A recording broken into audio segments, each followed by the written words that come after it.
It was a 2-year, 5-month journey of powerlessness. There's absolutely nothing you can do to fix it. There's nothing you could do to protect your children. So you can take this word powerless and powerlessness, and it just wrapped around everything while I was there. Imagine I also left my second husband and 2 young babies in Paris.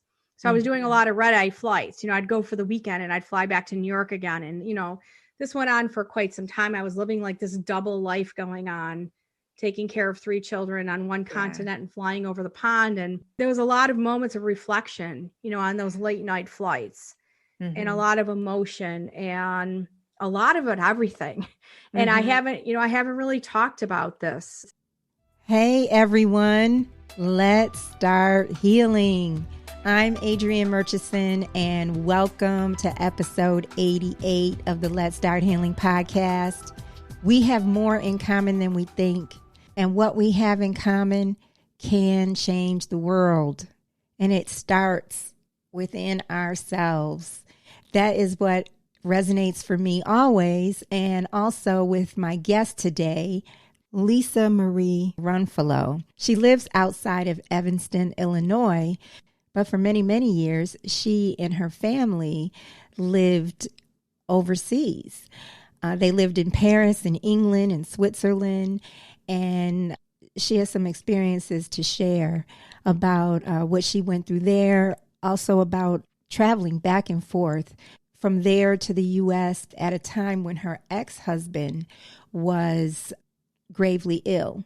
She brings up something very relevant.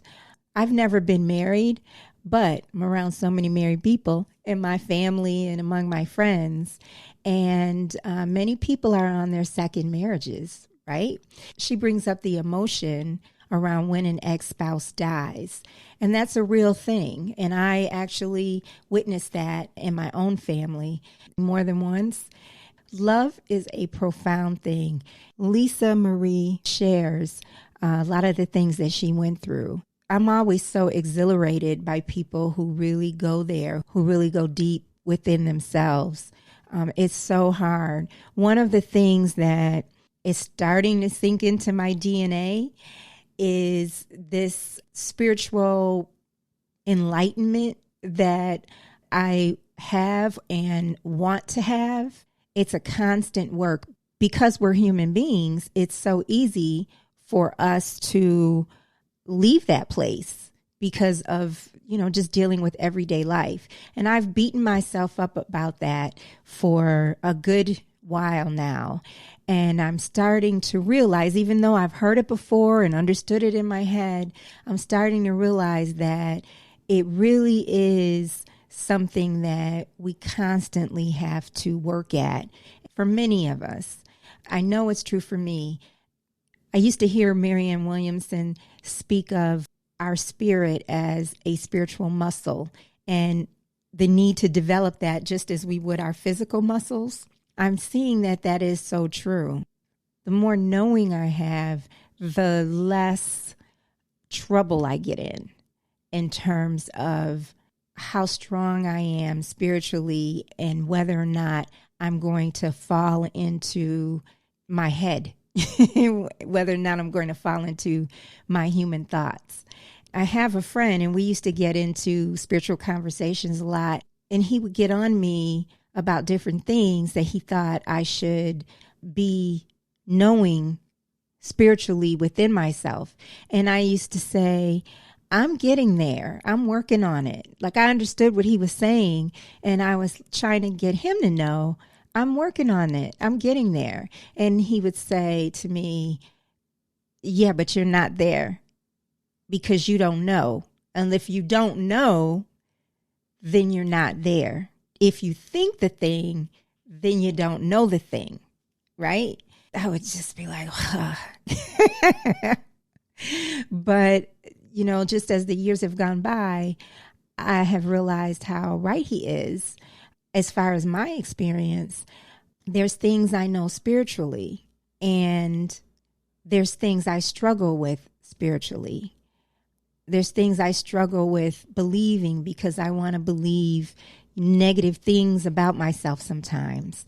And so instead of being secure in the love that I know God has for me, I will fall into a trap where my human mind wants to say, oh, that's true for everybody else but me.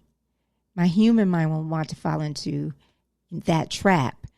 But then there's other things I have no doubt about. I absolutely know, and I can't be shaken out of. And so therein lies, I think, the place for healing. I just really enjoyed talking to Lisa about some of the things that she went through and the way that she would reach out to God, or for loved ones who had passed on and she'd reach out to them in spirit. I enjoyed talking to her about her process. She is the author of 3 books she will discuss. One is called Unstuck. One is called A Limitless Life in a Powerless World. Those are books that she wrote entirely herself, but she also is a contributing author in the book Women Who Empower, which is a book published through the Kate Butler Inspired Impact book series. And it's a series of books with contributing authors writing about self-empowerment. And Lisa, just as a little backstory, which she'll get into, she has 5 kids and she has 3 adult kids, and they are with her late husband, her first husband, who has passed away. And then she has 2 teenagers, and they are with her current husband. She also has a podcast, which she'll talk about, called What's Unsaid. So let's get to it. Let's meet her, and let's start healing. Welcome, Lisa Marie. Thank you. Thank you so much for having me, Adrienne. I could not wait for this connection today and this interview. So thank you for having me so much. Oh, well, we already are connected because we're both from Buffalo, New York originally. And I just feel like, that sisterhood. It really is. The only thing we haven't talked about is the good Buffalo foods and the chicken wings and the pizzas. And, absolutely. Yeah. I miss that so much. We were just talking offline about so many things that I want to go into, but you're in Women Who Empower and you have a chapter called 28 Suitcases, but this is not your first book, right? You have Correct. A book, a Limitless Life in a Powerless World. And you have a book coming out called Unstuck, right? I do. It's so exciting. Yes. So my first book, A Limitless Life in a Powerless World, is a teaching memoir. Mm-hmm. And I like to say that that's where my healing truly began. What were you healing from with that book? So I was living abroad at the time, and my first husband was diagnosed with a terminal cancer. And we were living in Paris for my second husband's work. And I returned to my hometown to support, I will use the word support, him through his journey. He had remarried and had, obviously his wife was caring for him 24/7. But we had 3 children together, of our own. And they were at a very critical point in their schooling where they were preparing to graduate from high school, and the preparation for college, is a big one. Yeah. So I returned to our hometown of Buffalo, New York. And I, was living abroad with a lot of limitless thinking. I've always been a very optimistic, inspiring person with life. And I returned to very powerless situations. I had been gone 7 years, I think, at the time. And I felt that in my experience that I returned to a hometown still mourning the loss of our divorce 7 years prior. Mm-hmm. So A Limitless Life in a Powerless World is a slice of my life. It's a slice of memoir of a deep healing that I had to go to, and that I needed to go inward to begin in my own healing journey from the divorce, and also from moving from the United States of America across the pond to another country and raising children on 2 continents. And you're going through a grieving process before your ex-husband passes away. Thank you. Yes. And this That's is a lot. what I was unable to recognize at the time, and absolutely others, did not. And I lost him. We all lost him before the blink of our eye, within 2 years and 5 months. How old was he? 53. My goodness. Yeah. So he was the age that I am now. 7 years ago, he passed away, and he's buried in Buffalo, where you and I are both from. Yeah. And we have, 3 children together. And it's interesting because what I found is a lot of people never question, what is the ex-spouse going through? When in that type of situation. There is no literature and there's no book out there that provides or helps that an ex-spouse heal and what your position is. How long were you married? We were married a long time. I was with him from the time I was 17 years old. In my memoir, he was my boss. I was just a young girl when I went to work for him and his family business. And we started dating when I was 19. So I was engaged by 24, married at 25, having my first baby at 26, my second at 27. And by the time I was 28, 29 years old, I was just already that was a lot. Right. And your kids were high school age, graduating from high school. Absolutely. So so we supported the children, and they're doing phenomenal with, the journey that they had to take. But I needed to be there as their mama. I needed to be there to hold the space for them. Yeah. Through something that none of us really even knew how 7 years later, it's just only beginning to reveal the trauma, the pain, the loss, the everything. Yeah. Did you and your ex-husband get to talk a lot during the time from when you returned to? So this is quite interesting. We had a very interesting divorce where we remained very amicable for our children, and he was my best friend. And you don't find this often. We were the type of couple that even post-divorce could sit at a table and have a meal. He called me every day. We were very good friends. We were very close, and we were always on the same page when it came to our 3 children. And thank you for asking me this, because honestly, I wrote A Limitless Life in a Powerless World, but I really do not talk this intimately about this experience at all. And I would probably say this is the first time that I'm speaking about this in this way, but I'm really all about the raw, honest truth. And the raw, honest truth is I wish that we would have had those moments and more time to talk about the children.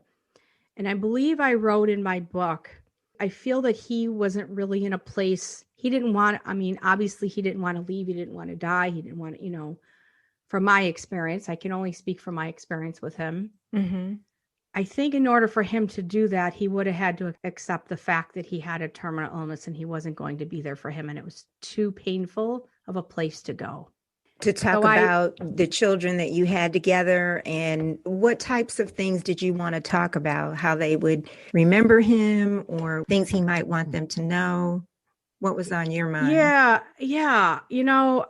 Looking now, our daughter's 27. She's graduating with her second master's degree from Harvard University in a matter of 3 weeks' time. We were discussing that before I came on. And she's moving upward and onward, and she's going to be getting, she's going into a PhD program. And were they close to him?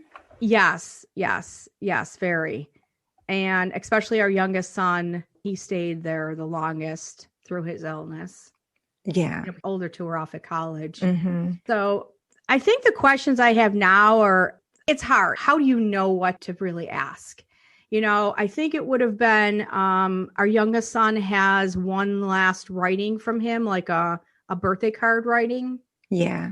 And I'm a writer, and I think it absolutely would be amazing. I have a lot of written letters from him that I've kept. Yeah. But for all three of the children, I think it would have been absolutely amazing to have had a written letter from him. But again, that really wasn't his way. Yeah. And I respect that. And I think that it would have been a very painful place for him to have to go to do. As you're talking, I'm actually kind of thinking about my father. My father passed away at 50 in Buffalo. And I feel like your ex-husband might have been kind of old school. Very much so. I was 21 when my father passed away. That was a critical time. And your kids might have been. Marie was, I think she was 20. Yeah, I think they were 19 and 20. Yeah, that's so critical. That's something that'll be a part of them, always. I do have letters that my dad wrote to me because I had gone away to college and, he wrote me letters. But I also have letters he wrote to my mom when she had gone away to school at one point. And those letters, even though they're in my possession, they're family letters. And I know that my family, whenever my brothers or my nieces and nephews visit, they like to read them. Sometimes they like to read them. So I'm just thinking the same thing with the letters that you have. I bet it helps them. Yeah, he was my daughter. I think my daughter has, I shared a few with my daughter, and some cards and such, but he was a very, very private person.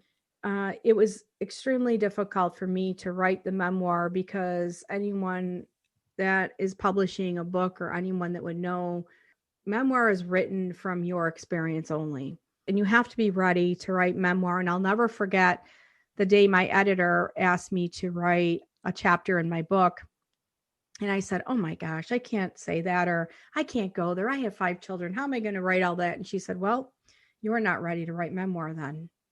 And I went back and I said, no, I absolutely am. I have to write this because there was a lot of books behind me, that I wanted to get out, but I had to go through this first. Yeah.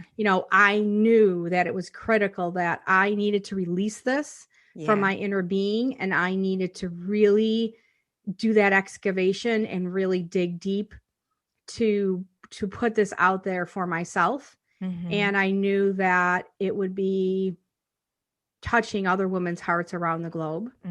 I knew that if it just touched one person and helped one person in their life look at things differently, then I did my job as a writer.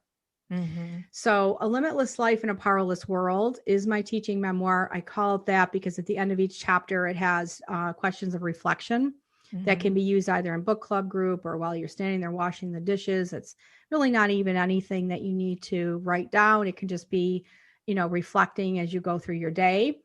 And then after that, I was on my book tour in 2019 for the memoir, and I was signing and everybody was asking me about the next book.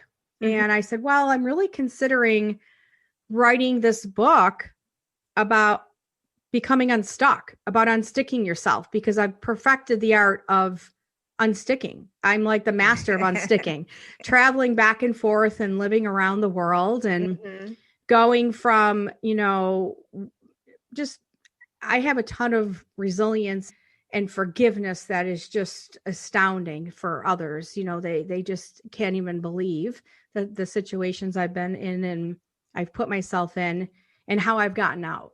So I wanted to share that process with others. So while I was writing Unstuck, I finished it during COVID, during the pandemic, during a coaching certification.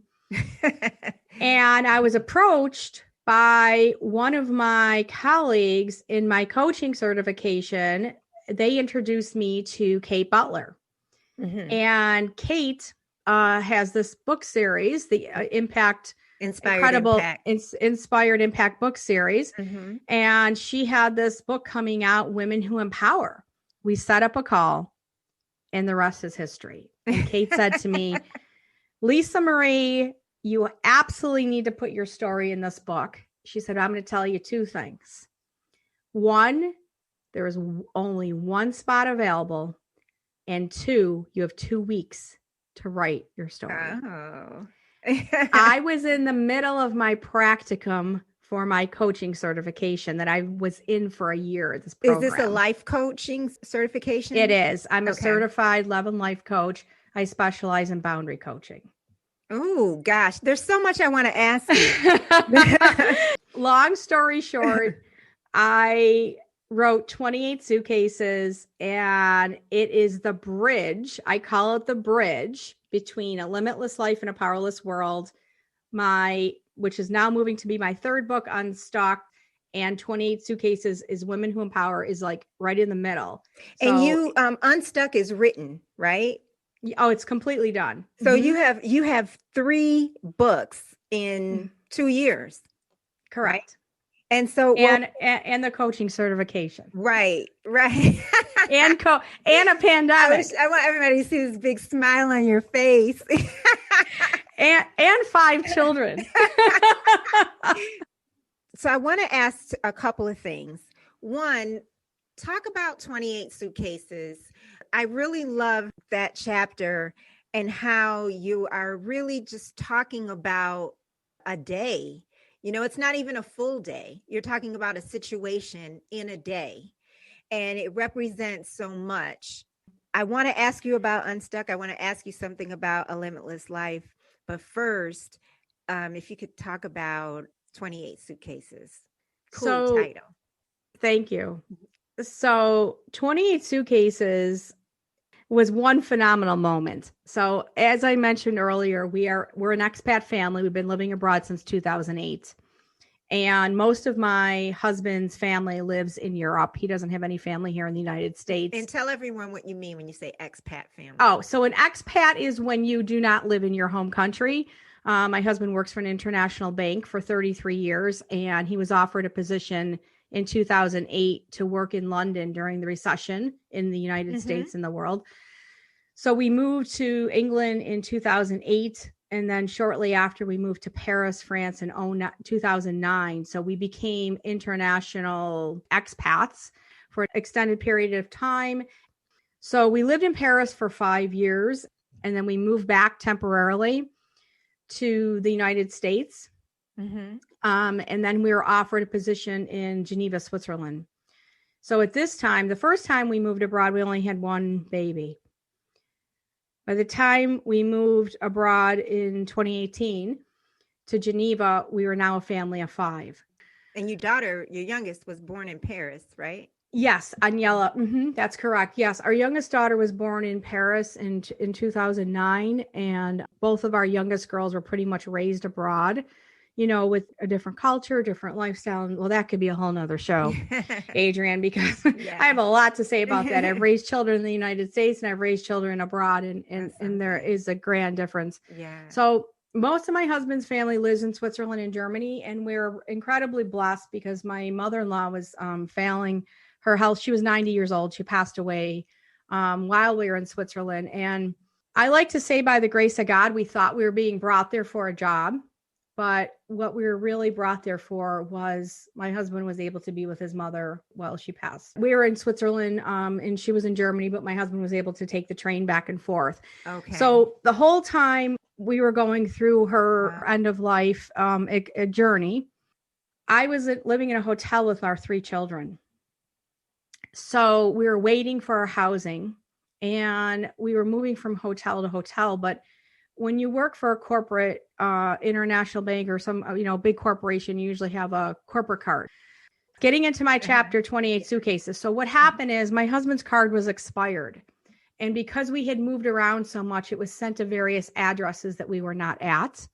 And then we had to move hotels because this was the summer season. And in Europe, in most of the countries in Europe, there's seasons. And really that time from May to, I'd say, September, hotels are fully booked.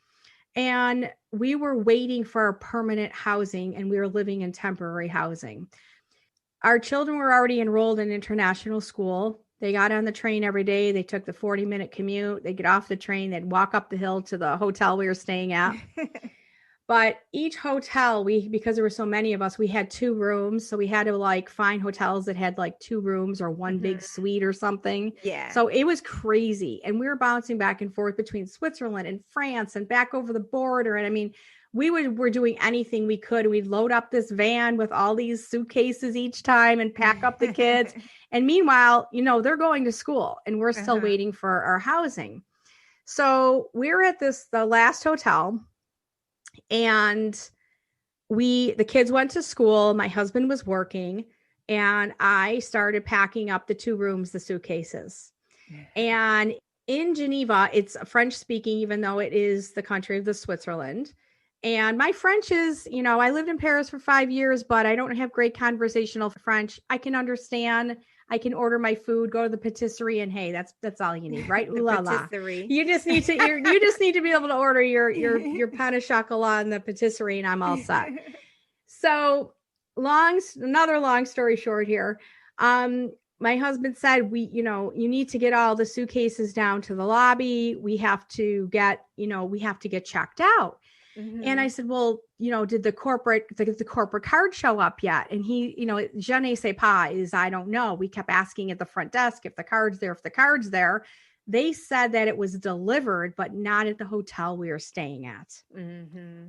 So I was in the room packing up the suitcases. The maids were knocking at the door saying that we needed to check out. We had a really big bill. It was, 26,000 Swiss francs at the time, I believe, or something. What is that the equivalent of? Oh, like $30,000. Oh my! It's a huge bill. Okay, we were there, a family of 5, 2 suites, and this all would have been paid on the corporate card. Yeah. And all of our other cards were exhausted because we use, debit cards. You can't put that much on a card, and you have to go somewhere else. You need check in. And no, they do in Europe. You're absolutely right. Yeah. You have to check in, and you have to have money then to check in, and they put your card on a hold, the whole thing. So that's another big, big amount.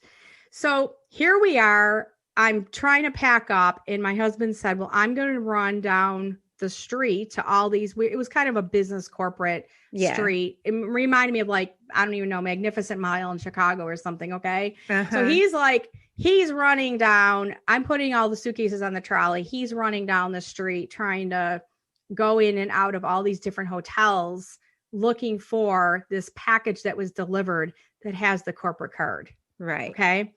I'm on the trolley getting stuck in the elevator, going down to the lobby, bringing cases down, going back up, making several trips doing this. Finally, I get all the cases down, the backpacks, everything. And I'm sitting there, and it was it was a boutique-y kind of hotel, but it was more, it was very contemporary. So it was not cozy, comfy. It was very harsh and kind of oh my gosh, it reminded me of a operating room. It was just not comfortable.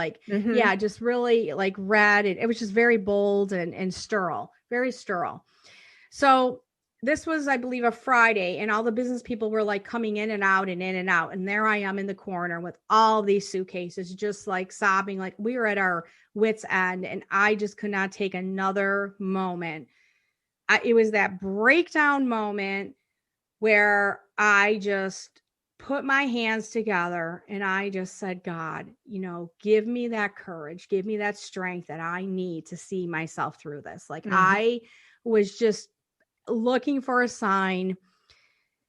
And I often find myself with the passing of my first husband, because we were so close, and our youngest son was with us, was in Switzerland. I said, please just do this. And I named my son's name. And I spoke to my ex-husband who had passed. I said, please just send me something so that I know you're there, and I'm going to get through this moment and get to the next place. Yeah. So when things get really chaotic and there's a lot of chaos in my life, or when I'm sitting in the dental chair, I start counting. I'll either count backwards or I'll just start counting. I started counting all the suitcases, and I counted them one by one. And there was 28 suitcases. 28 is my birth date. I was born the 28th day of May, and 28 is the day he passed. He passed the 28th of March. There were 28 suitcases. And the story is, that's when I said, okay, you're here. Yeah. It's going to be okay. Yeah. The fact that there were 28 suitcases was astounding to me, because we had literally unpacked and packed up so many times. And at that point, I just really gave in to God, to the higher universe, whoever you connect with. Yeah. And I just always have gone through my life with faith and hope, Adrienne. And I knew in this uncertain time that somehow it was going to be okay. And within minutes, Andrew came through the revolving door. My husband is 6'4.5".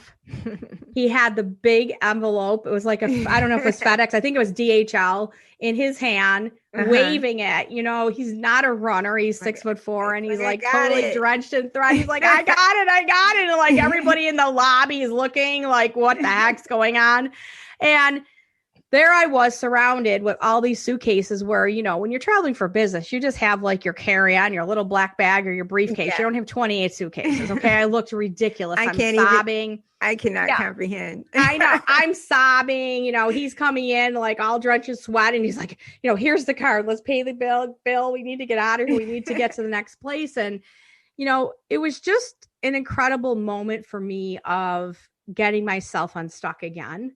By going within and having the faith and having the hope that it's going to work out and just staying that resilient self of mine, you know, where others maybe would have gotten into an argument with their spouse, or they might have gotten very down on themselves, or, you know, I found myself in a really critical situation and I was able to bounce out of it. Call on help inside. Exactly. And this is what we forget. This is what so many of us forget. We feel very alone in these situations. Yeah. You know, something's coming up for me. Do you go to stillness inside? Is that something you do? If you feel powerless or hopeless or confused, do you just try to be still? So this is what I found. During this last year with the pandemic, I had to take 4 clients through my coaching practicum. What I found is a lot of people, especially type A personalities and people that like to keep themselves busy and in constant chaos, had a very difficult time being shut in with the pandemic because they didn't know how to sit within their own stillness. And when they sat in their stillness, the anxiousness and the anxiety, the nervousness, and the illnesses crept up. So in my book, Unstuck, that is one of the chapters, one of the steps that I take you through is learning how to sit in your stillness and listen, and what to listen for and what to feel for. Because a lot of people will say, well, I sit by myself. I said, well, what are you doing when you're sitting by yourself? You know, are you looking at your phone? Are you scrolling, the mindless scrolling?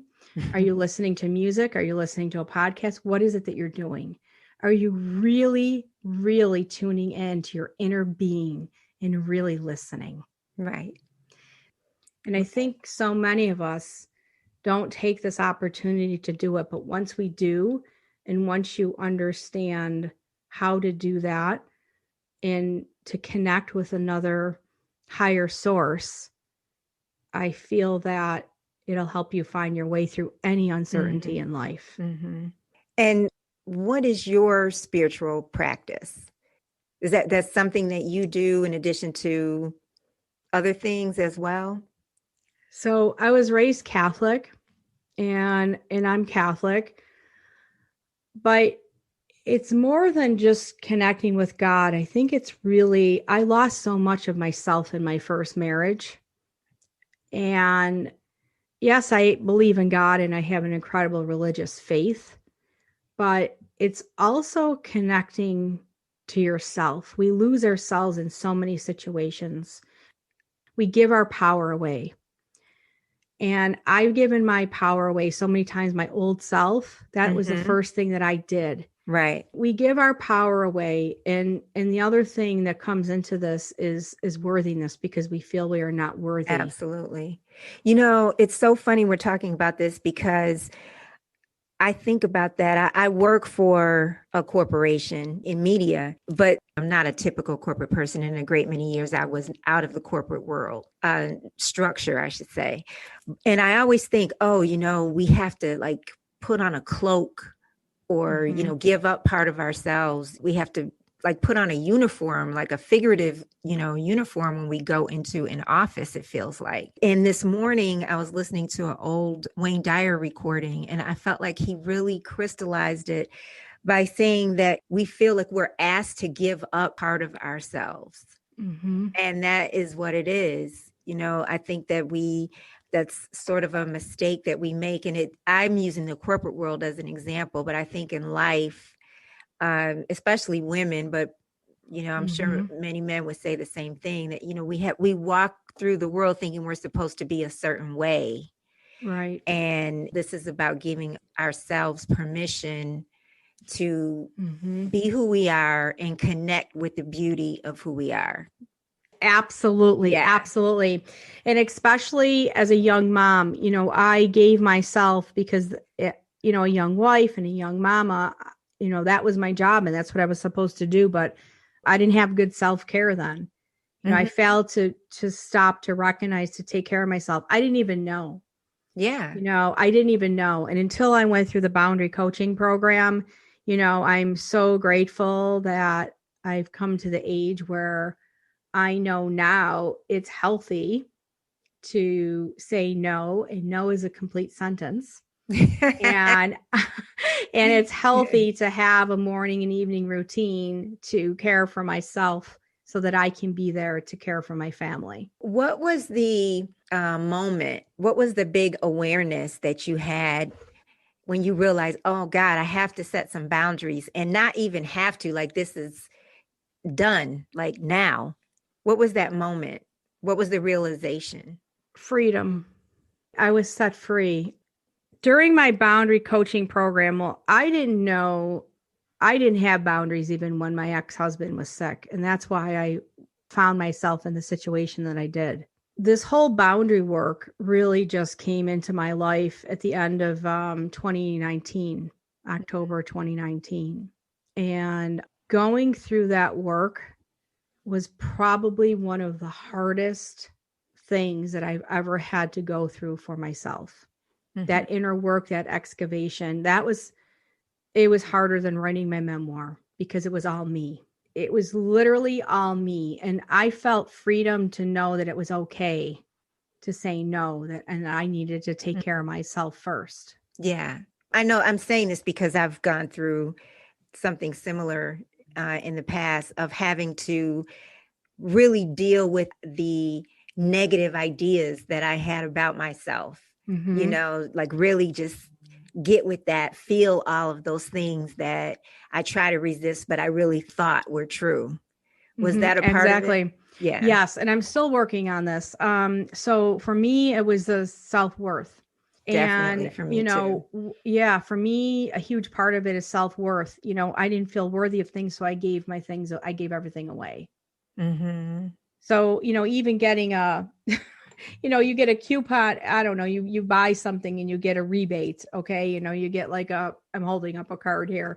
You get a rebate. I would take these and, I'd have a $600 or $700 credit or rebate, and I'd put it in my drawer and not use it, or give it away to one of my kids or something, because I didn't feel worthy of it if I didn't. This actually goes into shadow belief work as well. As a child, I felt I had to work 3 jobs to earn my dance classes, that my parents paid for.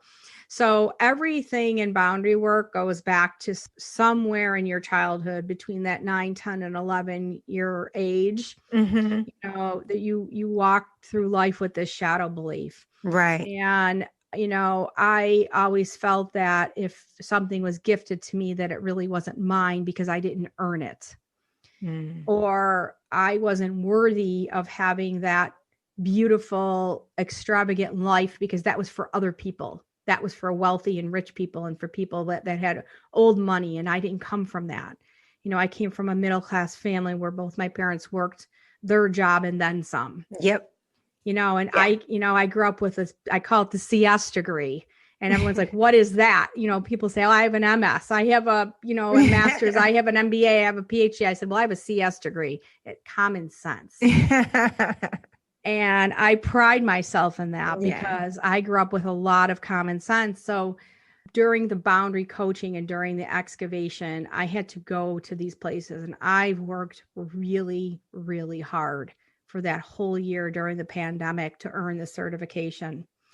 And during that process, I was really able to help other clients through my own experience. And if you can call yourself a coach, but if you don't do that inner work, you cannot show up for your client in the best way possible. Yeah.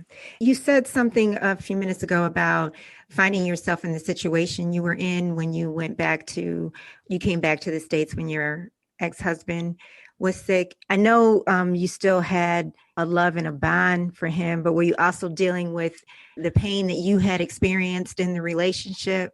It wasn't so much that. It was more so I really wanted to be there unconditionally for him and for our children. And he knew that. And it was about, where is my place here now? Because after you spend a lifetime with somebody and now they're sick with a terminal cancer, he had just recently remarried and he had somebody there to take care of all his health care.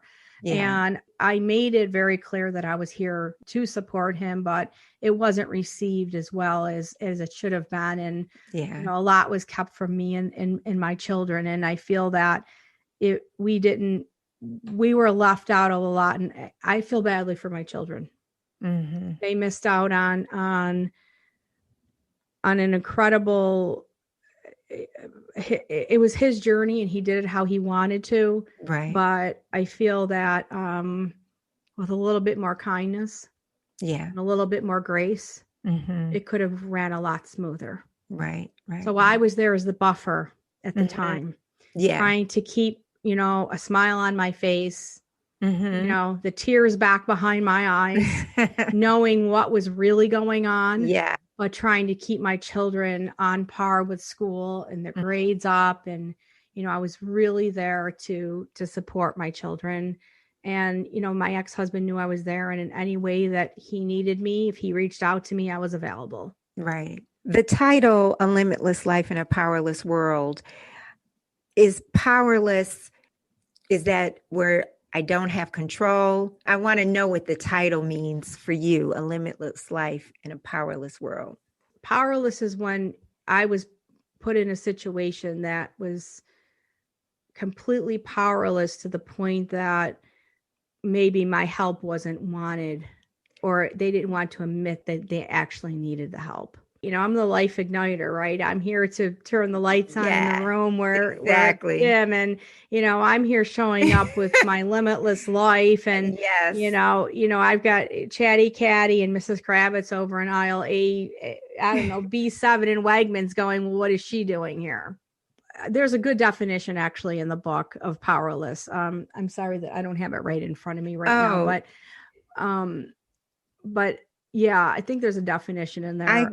I get it. I mean, I think of you as representing the limitlessness. Yes. I was the limitless thinking. Right. And yes. I literally took myself from one planet with this limitless thinking and put myself back in Buffalo, New York in very powerless situations over and over and over. It wasn't just one situation or one episode, it was a 2-year, 5-month journey of powerlessness, powerlessness, unable to help cure him. Powerlessness of, having the father of your 3 children with a terminal illness and there's absolutely nothing you can do to fix it. Yeah. There's nothing you could do to protect your children. So you can take this word powerless and powerlessness and it just wrapped around everything while I was there. Yeah. And trying to keep the high moments, because, there is a lot of highs and lows with cancer, right? You're in remission for a little bit. It's up, it's down. You're doing great. Okay. Should I go back to Paris? And, imagine I also left my second husband and 2 young babies in Paris.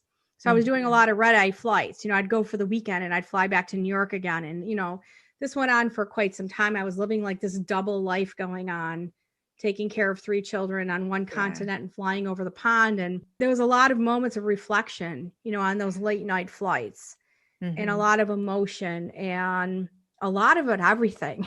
And I haven't really talked about this. It's been 7 years now. And I look back and I thought a lot of it is a blur, but I emotionally had to go there a few times during my boundary work. And I would say that, wow, damn, I was like Superwoman. Yeah. And I was just thinking, I'm glad you know that, because that takes a lot of strength. That takes a lot of strength. Yeah, you're in that situation, but you held up and then you're dealing with it. And you were dealing with it on that airplane, on those red-eye flights. Yeah. Yeah, that takes a lot of strength. I'm tired now. Yeah. I asked God for that strength and he gave it to me when I needed it. Well, what do you think two questions related to God. Describe your knowing of God. It's warm. Warm and happy. I feel my knowing provides me with that safe place of comfort. I feel that, let me just say this as well. You don't need to be in a church or a fancy cathedral to connect with God. We are just so simpatico. Can I just say that first, because I've lived around the world and in a lot of countries, Germany and Switzerland and Italy and England and France. And believe me, I've been in more churches, cathedrals, India, mosques. I've been in more religious places than you can ever even imagine. And my best connection with the world is within in my bedroom with a rosary in my hand. Absolutely. And you could be connecting with him anywhere. And if you just ask and you stop and you listen, you will get an answer. What do you think God calls you to do for yourself and others through your work? I feel that I'm really here to inspire and share my experiences with other women and help them. I not only call myself a life coach, but I'm a life igniter. I feel that I'm here to turn the lights on in the room where it's dark in their mind. Wow. Yeah. So, which leads me to my podcast show. Thank you. I was about to bring that up. I'd love to share the title of that with you and how I came about finding that title, because that relates to the question you just asked me. Please do. So I've been working on, not only was I working on the books and the coaching, I was working with my clients, and I was taught to listen to the client in a specific way. But what I was finding was, I'm a very empathic person, but goes beyond this. I was finding that while I was listening to my client, I was feeling what was not being said. My mind, my throat, and my stomach and my heart were feeling in different areas, so if they weren't really being truthful with themselves, I was really feeling it in your body. Yeah. So I was getting exhausted after my sessions with my clients, 70-minute sessions. I was leaving these sessions finding myself, in the Epsom salts bath and cleansing and just really reflecting. And the title of my podcast show is What's Not Being Said. I thought so when you brought that up. What's Not Being Said. And I absolutely love it, because in every conversation that I have with a new person or a new client, or say a woman who is just summoned with divorce papers, right? She comes to me, she calls me on the phone. Oh my gosh, I don't know what I'm going to do. We've been married 25 years. We have 3 children. I've been a stay-at-home mom, blah, blah, blah. She's in her crisis mode. She's telling me and sharing with me her feelings, but I'm hearing what's not being said. I'm lonely. What am I going to do when I go to bed at night? How am I going to support myself? How am I going to, I really pick up on what's not being said through my body and intuitively. And I feel that this is really quite a gift, because I not only learned to listen, but I really learned to hear so that I can help my client through those twists and turns and their heartbreak and their chaos and their grand leaps of faith through life. And I hold the space for them to do that excavation so that they can get into their inner being so they can begin to heal as well. I love that you use that word excavation because it just represents, a deep dive and clearing when I hear you say that word. So I've got a lot of doctors, psychologists that I've interviewed for the show, right up to a neuroscience post-grad student. And there's a lot of coaches, and it's phenomenal. So it's interesting because we can talk about what's not being said in so many different elements of life, from to how the brain works, the heart works. I interviewed Dr. Elizabeth Cohen. She just came out with a book, The Divorce Doctor. And it's so cool. And I love everybody that I'm meeting. We're all connected, right? Right. We're all a child of God, Adrienne. And Absolutely. we're all connected.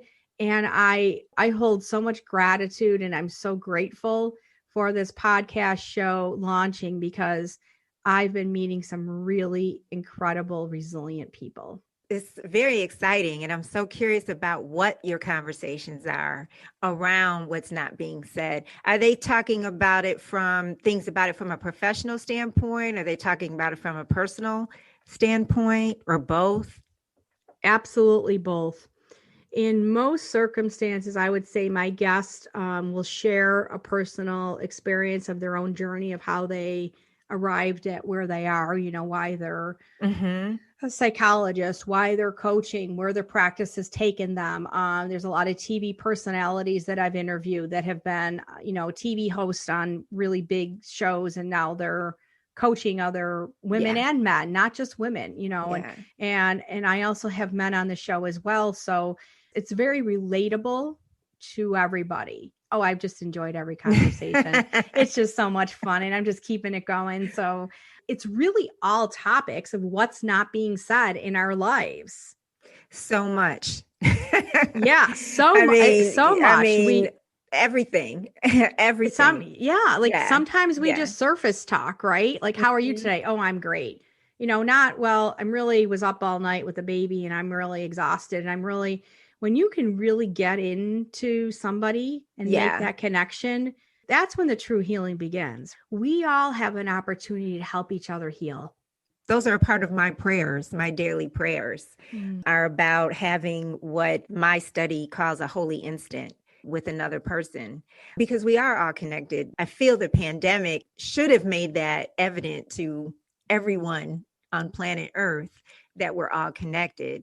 But also we have an energy that's not being said. Everyone experiences an energy that, even if it's acknowledged, it could be acknowledged silently. It's not being said, or it could be not acknowledged at all. Like, let's say there's a bad energy between two people and they both know they have this bad energy, but they don't bring it up. If the air is not cleared, it's not being said. Correct. There's just everything. Because we communicate, we have nonverbal communication that we don't acknowledge. That's what I'm trying to get to. And isn't it interesting to be able to sit down with that person that you're feeling this bad energy between and say, hey, so what's not being said? Let's talk about it. Absolutely. Are you open to discussing what's not being said today? Yeah. I really am grateful to be talking to you. How can people get in touch with you? I mean, they may want to get in touch with you about your coaching services, or they want to learn more about you and your books, or interview you. How can people get in touch with you? The best place, you can send me an email at Lisa Marie Runfalo. It's RUNFOLA @gmail.com. Also, my website is lisamarierunfola.com. I actually have a new website that's launching very soon to show the coaching portion of it. You can sign up for an introductory. It's a free 45-minute coaching session is what it is. You can sign up for a free introductory section to see if we connect. And also on Instagram, you can even DM me on my Instagram author page. So it's author Lisa Marie Runfalo, and I have an author Facebook page. Beautiful. Yes. Congratulations on everything that you're doing. Thank you, Adrienne, so much for having me today. Oh, it's my pleasure, Lisa. Thank you for joining us. Remember, you can listen to all of our episodes on traditional podcast platforms. Until next time, let's start healing.